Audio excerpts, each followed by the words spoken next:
do I go from here? What am I gonna do? Where do I go from here? It's time that I make my move. Where do I go from here? I'm tired of playing them fools. Where do I go from here? What's up, y'all? This your boy Coach Feel like Marshall. I'm born to lose.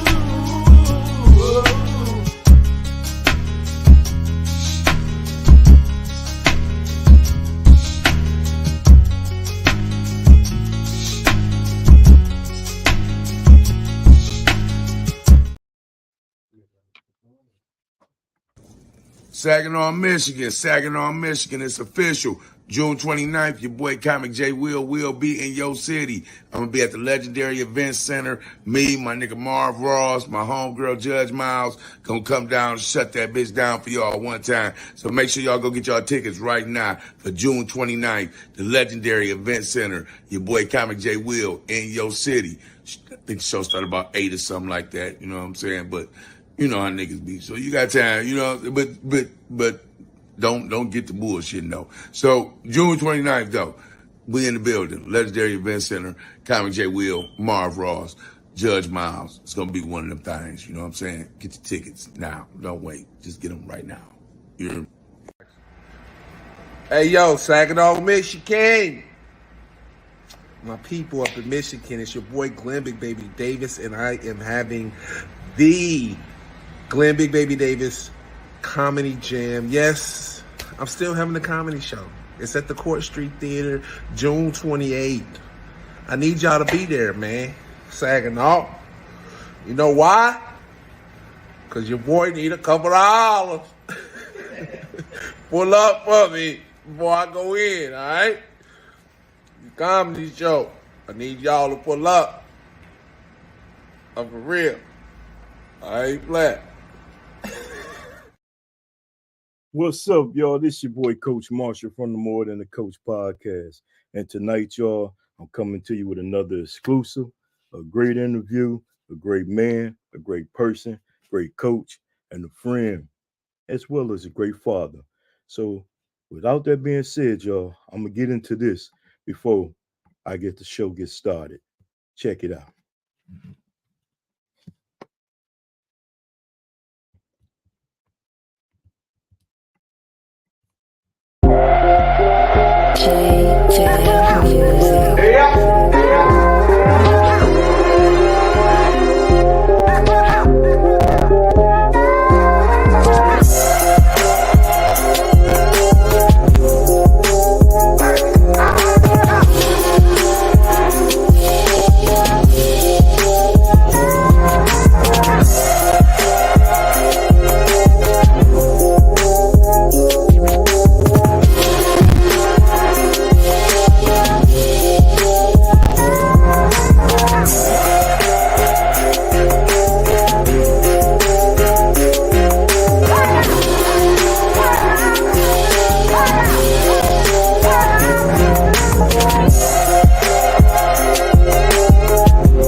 So with that being said, y'all, I want y'all to put your hands together and welcome Coach Tory Jackson to the More Than the Coach podcast. Coach. What's good? What's good? Appreciate you, Kev, man. I appreciate you, man. Listen. I appreciate you, bro, for real. It's outstanding, man. Hey, I was trying on that intro, I ain't gonna lie to you. I was trying to find a video of you at the BB Center when you was a youth. Before middle school. Man. Yeah. And I always tell people, I never forget, I came home from the Army one day and I went up to the BB Center, man, a Saturday morning. It's jam-packed. I'm like, let me go see the kid games. And everybody was in there seeing that little dude with some big shorts and a headband on. And come to find out, bro, it was you in there lighting everybody up, man. Man, so, it's bro, crazy, man. It's crazy. Man, it's crazy. I remember those days, dude. Those Saturday leagues, man. It would be crazy, dude. 4th, 5th grade, and that mug killing it. And then once we got to like middle school, man, it was just It was fun. Coach Ferris, man. Just thinking about that, dude. He was the one, man. He really helped put a lot of us on, especially in that BV area. So That's I'm right. grateful. Coach was real, always real, still to this day. Most real. definitely, bro. For real. Yeah, heck yeah.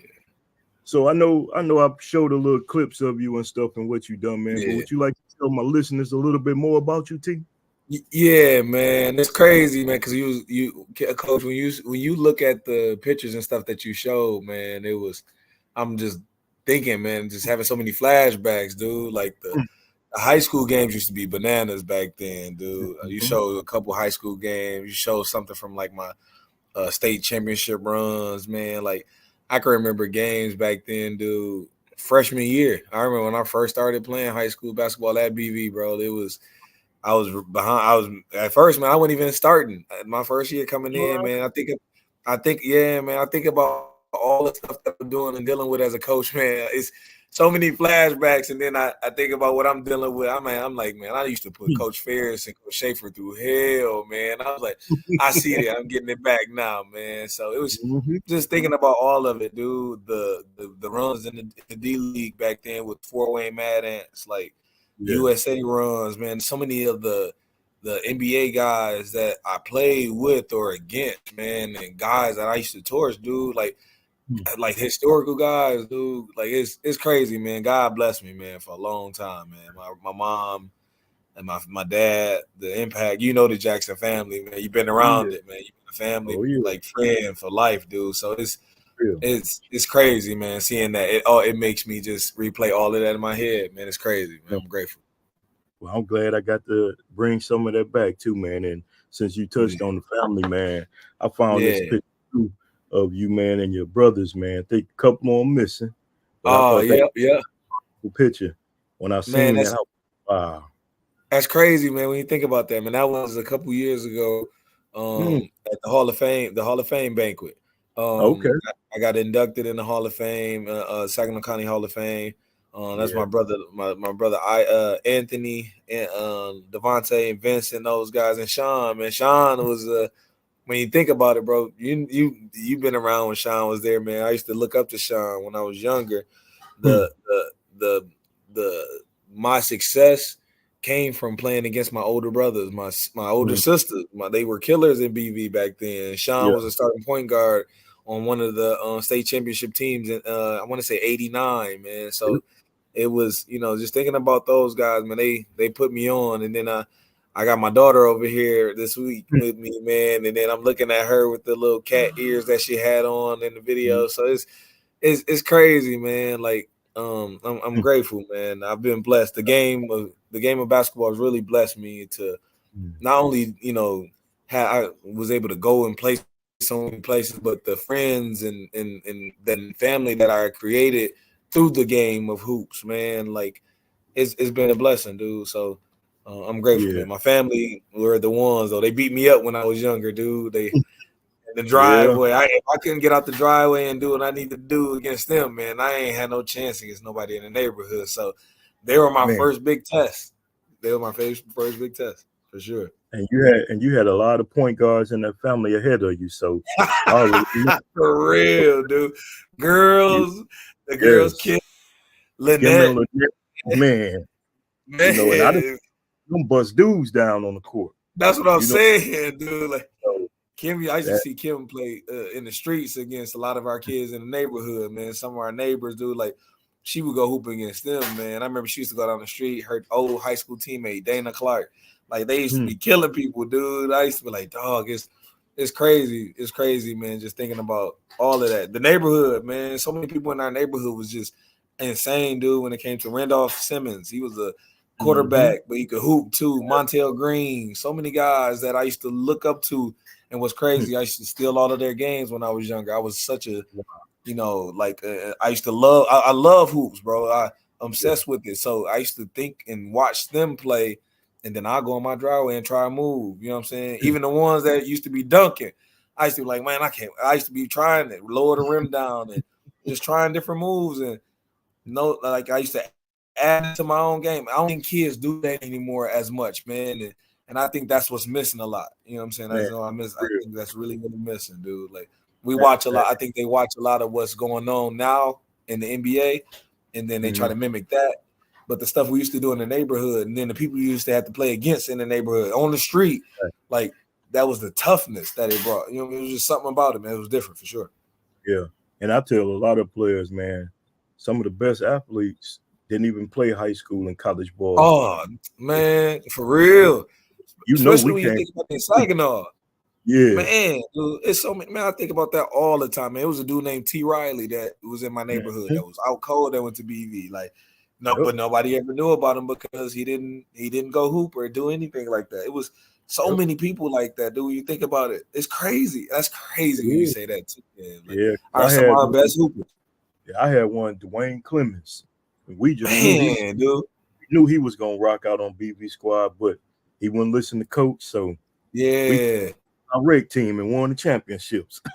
Yeah, that's crazy though. As soon as you go hoop in the little men's league, you knew you was gonna get a dub with him anyway. So it's crazy, man. You see so many of the guys, man, waste their talent, man, because of just bad decisions at times, man. They kind of it happens. And in Saginaw, it seems like it's getting worse, man, with some of the youth, man.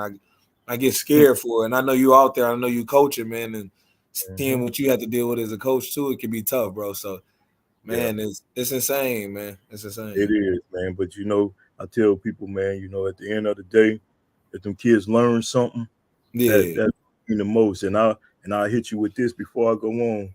I never thought I was getting through to your nephew Trey. Man. And about 2 weeks ago, man, he sent me a message about 1 o'clock in the morning, bro. And I just woke up. Some said woke up. I read it. Yeah. I was wow. Everything I told that boy, he was listening. He was listening. He just waited, you know, stubborn. Yep. But it let me know it's bigger than the game. Oh man, as a coach, man, you're more than a coach when you sign up to do this, dude. Like especially in high school, especially in your city, but you're more than a coach, man. And my nephew, man, I know he deals with a lot, losing a friend, you know, former teammate. So it become a struggle for guys like that. So you got to become a mentor, sometimes a father to some, sometimes just a listening ear, somebody that they can vent to about things that they're dealing with in life, bro. It's just you're a therapist, man. It's insane the amount of hats you got to wear when you enter this game, but also you got to be able to turn it off before you stress yourself up trying to save them. You know what I'm saying? Sometimes you lose some to the streets on some nonsense. So it's tough, bro. This coaching game can become tough, man. But you do it because you love it and you love the kids, so you keep going. Right. That's why we do it too, man. And since we own that, man, how would you deal with, you know, kids like today with the attitudes? How do you go about dealing with that right now? So lately, man, to be honest with you, because of how everything panning out, what I do as far as like listening, and that's a lot of attitude, and sometimes a lot of our kids are dealing with a lot of things that we just don't know about. So at times, man, I find myself, I'll go off and like, man, and I'm challenging them, pushing them, and like, man, bro, you ain't listening. And then I gotta reflect sometimes. And when I get that time to reflect, I always think about, man, what if he's dealing with some things that he just don't want to discuss? And you can kind of see some of our kids weird on their face at times. So I always remind myself to just, you know, try to be a listening ear, pull him to the side and just talk to him one-on-one, see what he's thinking. Sometimes you can just get them to calm down, pull them to the side and just make them, you know, tell you about their day. You know what I'm saying? If you can get to know kids now more than ever, man, I think they become more honest and open. And that's how we've been able to kind of solve a lot of issues here, especially in Detroit. I'm at a school where it's an all-boys school too, man. So it could be a lot of things, a lot of people in their ear, people assuming or making assumptions about them. And we just got to, sometimes I just got to be a listening ear. Sometimes I just got to be the one to also get them out of their comfort zone so they can become successful. Because some of them are so spoiled and feel so entitled at times. Not just talking about like my kids or anything, but just kids in general, bro. You see it like they all feel entitled to be the starter, or they all feel entitled to, man, no, I need this, I need that. Like they all feel entitled to it, but in reality, man, it's better when it's earned, and you know that for a fact. So just trying to teach them life lessons through the game as well. Yeah. Now, with you being, I didn't know it was an all boys school until you just said it. Yeah. But Yeah. with you being at this school, this is a big time football school. I call it a small junior college. How do you deal with how do you deal with the challenges of having all these football studs? You know what I'm saying? And then you got basketball. Yeah, it's tough, man. We deal with it a lot. I got a kid right now, man, easily the best tight end in the state. Alabama, Michigan State, all offers. Wisconsin just recently, Iowa. He's a tight end, DN. So when you get the Iowas, he's 6'4", 2 or 6'5", 2 something, man. Like he's a man child, only going to be a junior, but he's a beast on the court as well. You know what I'm saying? So at times, man, you be like, man, especially like a month of June. June is a basketball month. So at times you find yourself like, man, wishing I just want to see what our guys look like, But then I always remind myself, man, I know it's hard being a multi-sport athlete. I was one myself in high school, so sometimes you get pulled. Now, I never wanted to play for a coach who like would pressure me or make me have an ultimatum. I never wanted to do that because I'd be like, man, I love both. Don't make me choose one or the other. So that's what I did. That's how I deal with it. If and I feel myself having success with kids because of they are, man, he allowing me to do this. So as long as they make time for that other sport, you know what I'm saying, they can do whatever mandatory. It's right now it's football season. So my 4-star stud, 5-star stud, like he's doing a lot of work with football. But when he finds the time to say, man, hey, I got a couple hours here to get some individual work in. Do you got time? Boom, I'm ready to go. I'll meet him at the gym. So sometimes you got to sacrifice to make that time to make sure they still there because they need that love too. And sometimes they get beat up on the field and they be like, man, I just want to get in the gym and just get some shots up. And I've seen that a lot tough. when I was the head football coach as well as basketball coach. Yeah, doing both. Yeah, we would leave the football field, go right to the gym, and that was a blessing doing that. So I understand. It's like peace for them, bro. It's like peace. Yeah. It was days my wife would say, "You gonna move in Bridgeport?" Because 11 o'clock, and I wouldn't get home to almost midnight some nights. But the kids wanted to be there, and I wanted them there. So that's wow. That you mentioned something so dope though, bro. When you got a wife though that appreciates that and she knows your heart and she supports you, like that's the best way. I think that's when you can be the best version of yourself as a coach. Like, I'm grateful. I do have a wife that does allow me to still coach, sacrifice, and make time for the hoops. But she always remind me as well, hey, we got to make time for family as well. So she's a great balance though. So when you got that, it's dope. Yeah, and if you don't have it, you won't be a successful coach. No, not at all. First thing I tell all young coaches that want to come on, say, your wife good or your girl good? So that's cool. That's all right. So speaking of that, what other words would you give to a young coach that want to come into this game today? My one thing, especially the first thing, main thing, man. You can never know everything. So I'm always willing to learn. I'm always picking brains of other guys, other coaches. I'm always watching, just like I did as a hooper, bro. No lie, Kev. I'm always watching other coaches, what they're doing. How can I add my own twist to it? Older, younger coaches, what are they doing? What are they doing to connect with their kids? Like, I'm in this range now where I'm kind of starting to get to what the young kids say OG status, but I'm only 36. I ain't been in it as long as you have, you know what I'm saying? So when you get into this age, you kind of like in between. So I'm still got my ear to the younger crowd, trying to learn from them, but I'm also connected to the older crowd so I can pick their brains as well. So one thing I'll tell a young guy in the heartbeat is to never know everything, man. Always be willing to learn.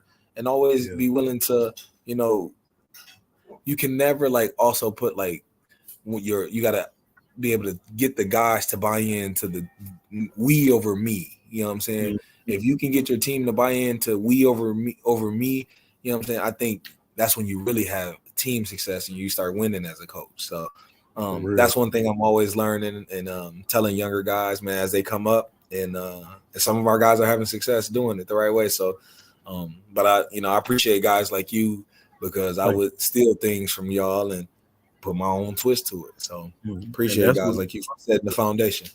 I did it with Coach you and Coach Dawkins, Coach McMahon.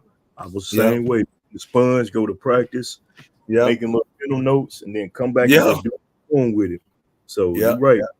And a question I was gonna ask you, I went to a clinic about, I think it was last year. This man right here. My dog. That's my he put on a 2-minute drill. 10-minute drill, but 2 minutes each drill. I implemented that this year, man. I love it. So what did Coach Bray do for you as a player to help you become the coach you are today? Everything, man. He's still to this day my mentor. Texted him the other day on Father's Day, man. We just connect. Like he's family. You know what I'm saying? Like the moment he stepped in and recruited me, man, that's the reason why I was committed to Michigan at first and decommitted once I connected with Coach Bray. He came in and he did something different and he was genuine about it. And still to this day, man, everything I've learned as a coach, as a young coach, I learned from him being a player's coach. He's always connected with, he was a point guard back in the day. I don't think my man's had any game, to be honest with you, but he swear, but now he did. But to this day, like he was a player's coach and he always connected with his point guard. So that's what I try to do. And our point guards carry over the message to the rest of the team. They're like the general, the floor general. So I'm always learning things from him, always picking his brains about things. He's in the pro level now with the Hawks. So a lot of the coaching style, coaching plays, he was always allowing guys to just be free. We did it with structure. We had value, but it was the freedom of movement. Bigs could pick and pop. I played with a big man named Luke Zeller who was 7 foot, can pick and pop, but also had an undersized big who could bully you but pick and pop. Like, so we could do a little bit of everything, but as long as you did it within the system and you trusted the open guy, you hit the open guy, and he don't care if you was a terrible shooter. Shoot it. You open. He gave us that confidence to just be us. So that's what I try to do to my guys and allow our guys to be free. And that's why you see a lot of the teams that I coach, we have studs that can take over a game, but a lot of times our scoring be balanced. It'd be 10, 12, 14, 14. It may be one guy that may have had a big night that night, but for the most part, it'd be so balanced, man, because it's we over me. That's right. And them sounds are great teams, man. Yeah, most up. Even in my younger time at Bridgeport, I had talent scoring. Everybody knew Trey was gonna do what he did. But it was the other guys, man, that's what sets it off right there. Yeah, most definitely. And you had a lot of glue guys in between. You had some guys that made some sacrifices as well in order to have team success. So when you do that, that's when you do find that championship type of success. In colleges and NBA scouts and all of that, they notice that. They see that. Man, go look at when Kentucky used to be really good with Cal early on.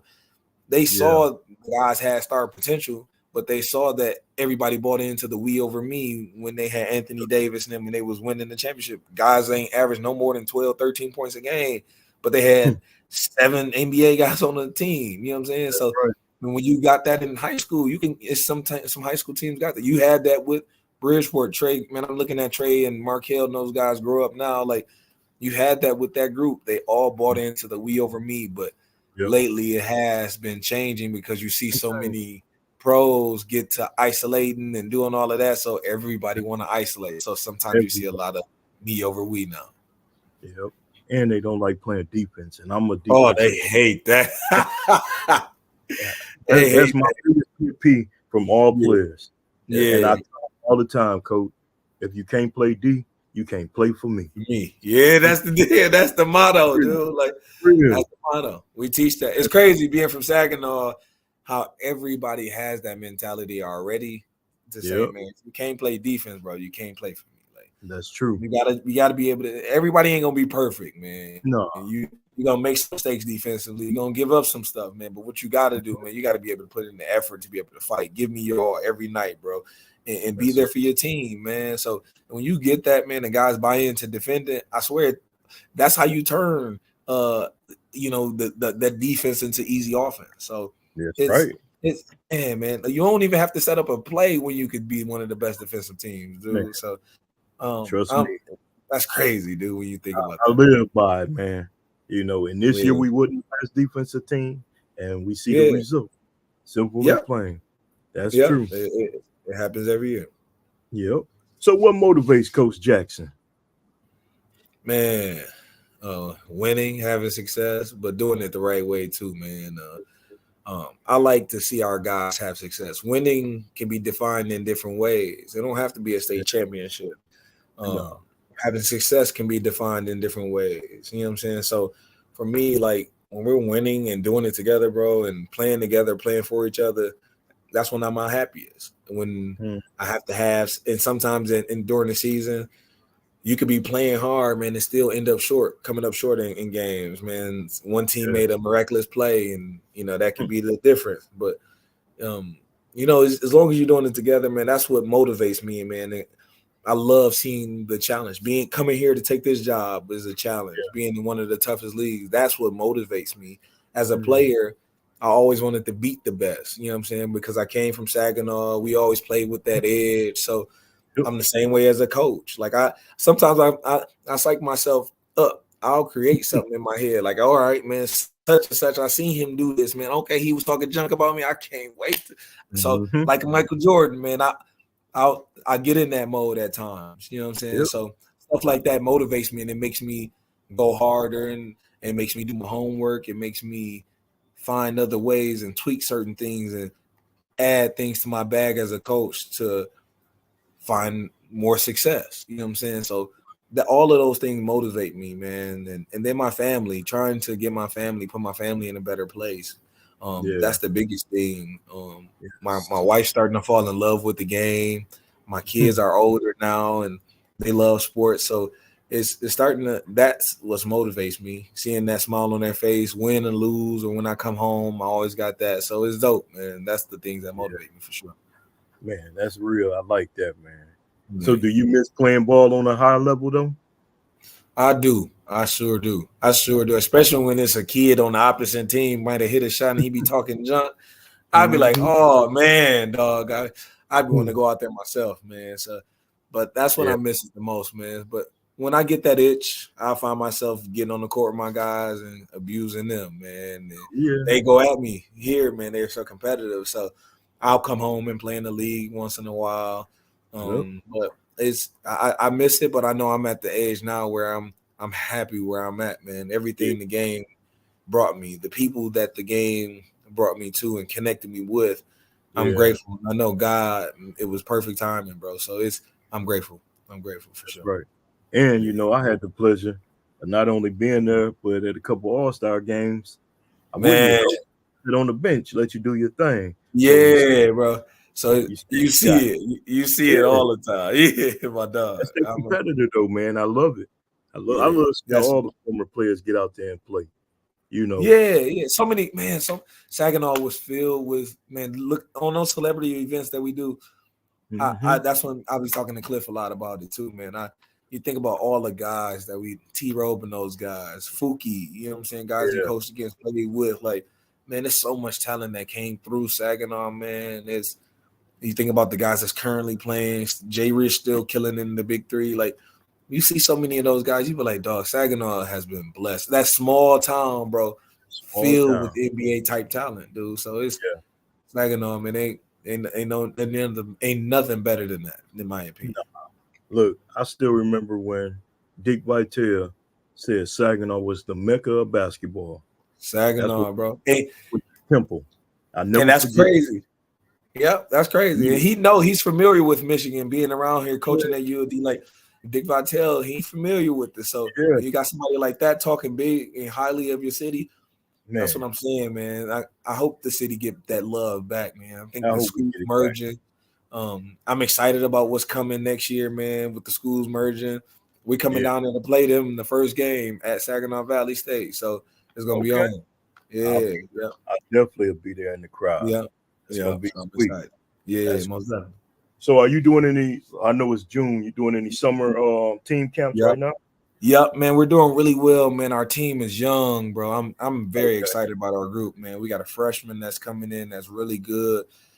Our sophomore class is insane. We got a couple freshmen that's good, man. We got a couple freshmen that can just play varsity right away, I believe, man. But they're smart, man. They're good. They play defense too, man. So that's what gives me, like, when I get that we talk about that old school feel, I'm like, oh man, it's a breath of fresh air, dude. So but then you think about what we return with the sophomore group that we got.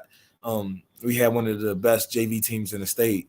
So we get a lot of those guys that'll play varsity this year. And then our core guys, our main guys returning that's older. We got a couple juniors, but one of them started for us, Ashel Swardini, who's a stud, man. I think he's going to have a phenomenal year. He's already off to a great start this summer already. Got some schools. They got some schools. That's my dog in the background. But yeah, he got some schools looking at him already, interested in Northwood and a bunch of other schools. Then you got Devin Lee, who's an all-Catholic League guy, man. Crazy story, bro. A couple years ago before I got here, he was averaging 2 points a game, man. But you could see so much of the potential in the kid. He was such a quiet kid, reserved kid. You can see it, but it was something about me being in Saginaw. When you see quiet kids in Saginaw, bro, so many of the guys you coached against or coached yourself, like when you talk about what motivates me, that's what motivates me, to see a kid like that. You're like, oh man, I see the potential in them. Yeah, let's go tap that. Let's tap into that potential. So somebody like that, man, he's returning. He averaged 14.9 points per game last year as a junior. This will be his senior year, man. I think he deserves to play at that next level as a Division I kid, man. He shoots the lights out. His game has expanded now, man. He became more of a leader. So we're killing it this summer right now already, man. We go to beat Cam this weekend in Grand Valley, which is always tough. We play some tough teams out there. And then next week we play at Ohio at the Cedar Point event, at the Midwest Live event. So our guys are playing well, man. We were top 20 last year, both academically and ranking wise in the state. I'm blessed, dude. I'm grateful for where we're at right now. We had a kid right now, one of my starting bigs, dude, like 4.8 GPA, like some stuff that's unheard of, man. We got multiple kids, man. I had like 6-7 kids that have 4.0s, bro. So not only do they take the athletics part, seriously, it's easy to promote these guys to colleges because of how they handle their business in the classroom, man. So DCC is a special place, dude. I want to bring more people here so they could just see it, bro. So we're hosting a tournament, man, a Christmas tournament. So if you're around, man, I want to just bring you guys down, bro, so you guys can just see it, play in it, and feel the atmosphere, bro, and expose those guys, from Saginaw to something dope like that. So we got to make it happen for sure. And I know you put on some great events because, one of your prior high schools, you had man jumping, dude. We had Grand Blanc jumping, man. Some big time games, and it's even better in Detroit because of the level of competition is insane. I love then the Saginaw competition versus Flint, Saginaw versus Detroit. I want that back, man, because I'm seeing the guys now that's coaching. I just ran across my boy Deshaun Sims. He used to play at Michigan. Twan Porter, who played at Oregon. We all grew up playing against each other, AAU and high school basketball against each other. Now we're coaching against each other, man. And you know how hoops is, bro. Yeah. You create that brotherhood once you play. That you earn that respect from each other. You talk your junk, but it's always love when you connect, man, because you know the work that you put in and the work that they put in. Man, it's dope to see, man. So I want Saginaw to be able to get back on that part, and so we can be able to connect and get that rivalry going again. Well, you let me know when the dates is, and got some open slots. Yeah, so, I'm sending it to you. I think it's December 7th, dude. We're gonna make it happen. Well, man, I would get murdered by people if I didn't ask you this. Being from BV, know it. You got to give me your top 10 from BV. Top 10. Yeah, it ain't got to be in no order. But Okay. your top 10 players that came from BB. Yeah. So I'm gonna go myself. I'm gonna go T-Row. Myself, T-Row, Mark Macon. No order though. You know what I'm saying? But myself, T-Row, Mark Macon. I would say Sid Morrell. I'm gonna say I love Chester Searles, bro. That was my dog. Watching him even in the men's league when I got older, Chet was a killer. And I don't hear too many people talk about Chester Searles. So my brother Sean, because that's my brother. I'm always gonna roll with my brody. So I got 4 more spots. I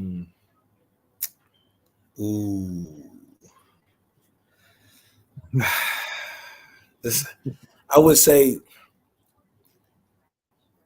So I'm a big fan of what because that was my teammate, and I know the work that he put in.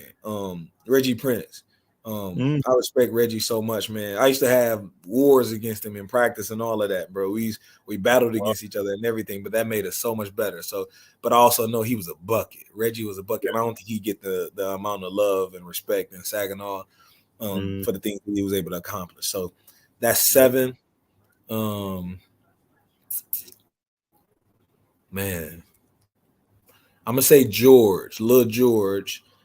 He was more so like after me. Him and my little brother played together.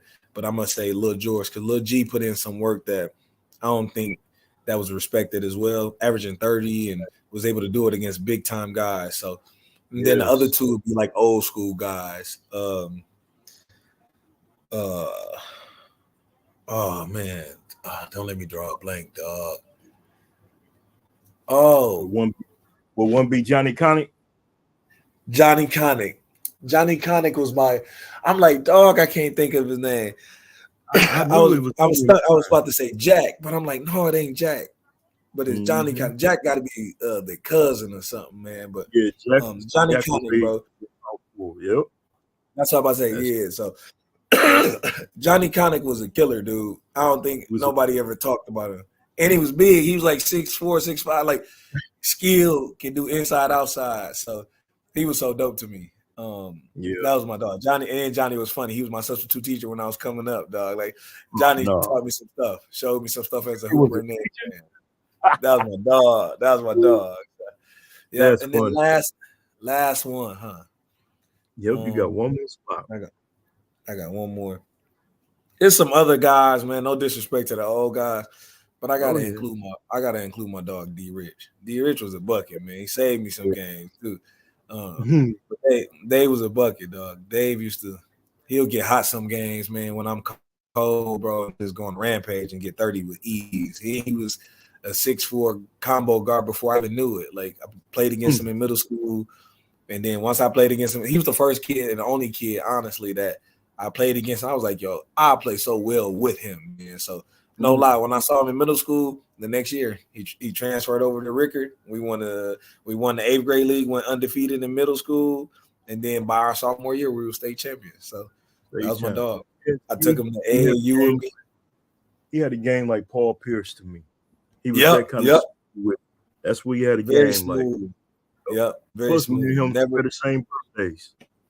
Yeah, that's crazy. Yeah, that's crazy. Yep, that's coming up too. So yeah, that's crazy. But you know, the list you gave, bro, it's a powerful list. And like I had told somebody when Danye Jones was on, and he said it was hard for him to even do it. But with BB, we could go 100. You know what I'm saying? Because you know you had guys that came from that small school that was so talented. Bro, you know, guys like Montel Green was an All-American football and a beast on the court as well. Mikhail Cooper, he went and played D1 before he transferred. Like you had guys like that coming up, man. That was dope, man. You had Sean Randolph, like you had, man. Where you at? Chris Coles, all them guys. Yeah, Shoddy, Vermont, Robert. Oh man, you had. Man, bro, we could go on for days, dude. Like, now if you want to do that, we can, but it's so hard to name 10. It's so hard. It's hard. It's hard, but I have to ask everybody, you know. Yeah. Even T-Row, they both struggle with theirs, though. You know what I'm saying? It's so hard, bro. You get the name of your friends, man, because it's so hard, dude. Like, You don't want to do that, man. Be like, damn, there's so many old school guys, bro. That was buckets, dude. So Yeah, but you do have your, to me, you got your top 5. Like you got your top 5 guys that has some success through there. Like myself, Roe, and Mark for sure. And then you got like a kid like Shed Morrell only lost one game. You know what I'm saying? Yeah. Like doing, and they went back-to-back champions. So that's unheard of, man. I think they was ranked number 1 or 2 in this country at the time. In the country, in the country. So, like guys like that, bro, they got to be top 5. So, you know what I'm saying? It's tough. It's tough, man. When you get the name of 10, because now you're like, man, such and such average 32. Like, it's like, wow, you're right. So it's crazy. And it's all your opinion and what you think anyway. You know what I'm saying? And then there's guys that you played with and you've seen too. And that's the best way to put it too, man. Because but hey, that's a great 10. I know I was in an argument on Facebook about a couple months ago. Somebody was like, best basketball players come from the high, and I'll never knock the high because they got nothing but talent. But I'll never knock that. You better get that blue and white some love because they had teams with anybody. No doubt. But like I truly believe this. I truly believe this, and nobody can tell me it's a lie.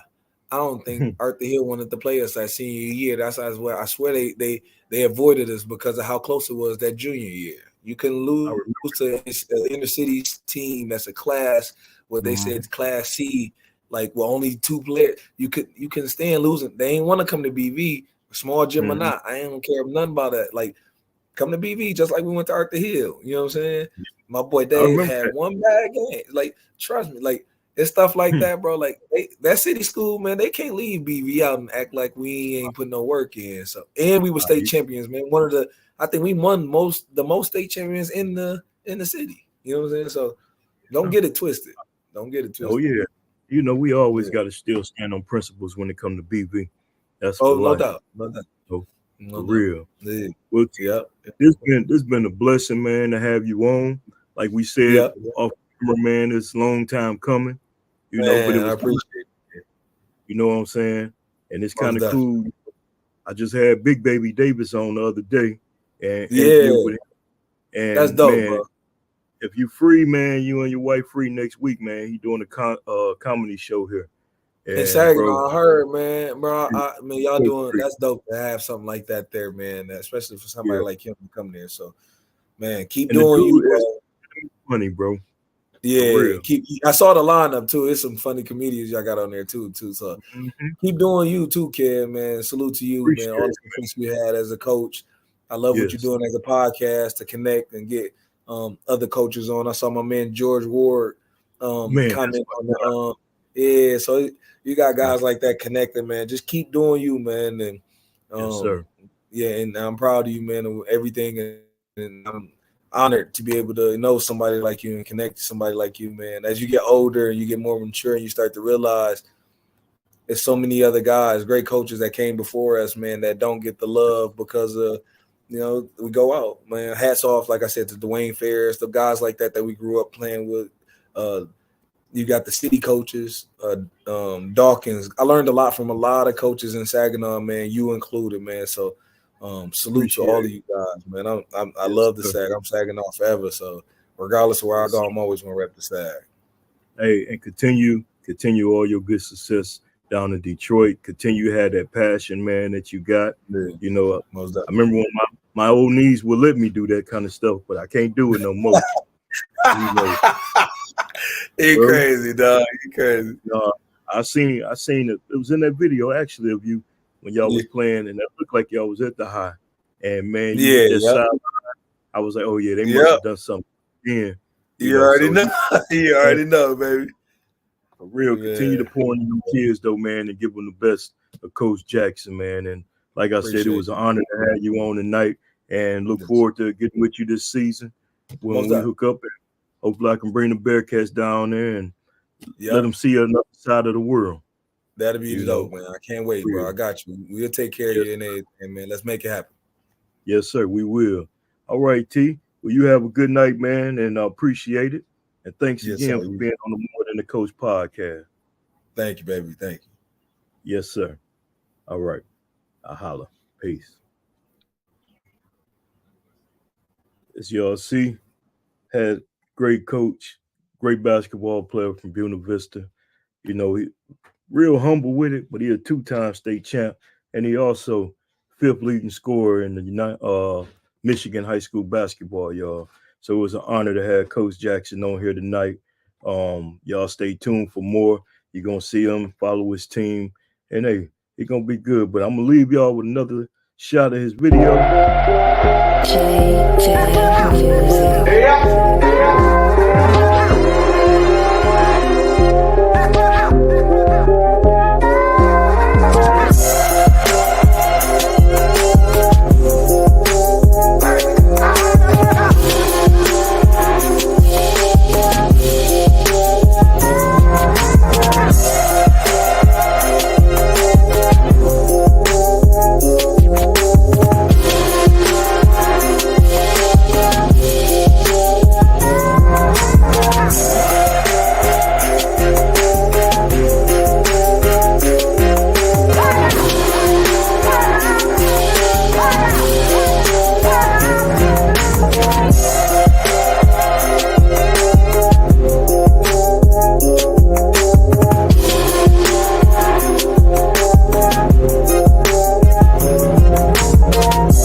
And before I get out of here, y'all make sure y'all please go follow us Something Every Yay podcast by my brother Danye Jones, giving y'all some real detail, life, basketball, everything. The brother funny, but he deep. So y'all make sure y'all follow his podcast too on YouTube. But y'all, this your boy Coach Marshall from the More Than the Coach podcast. Peace.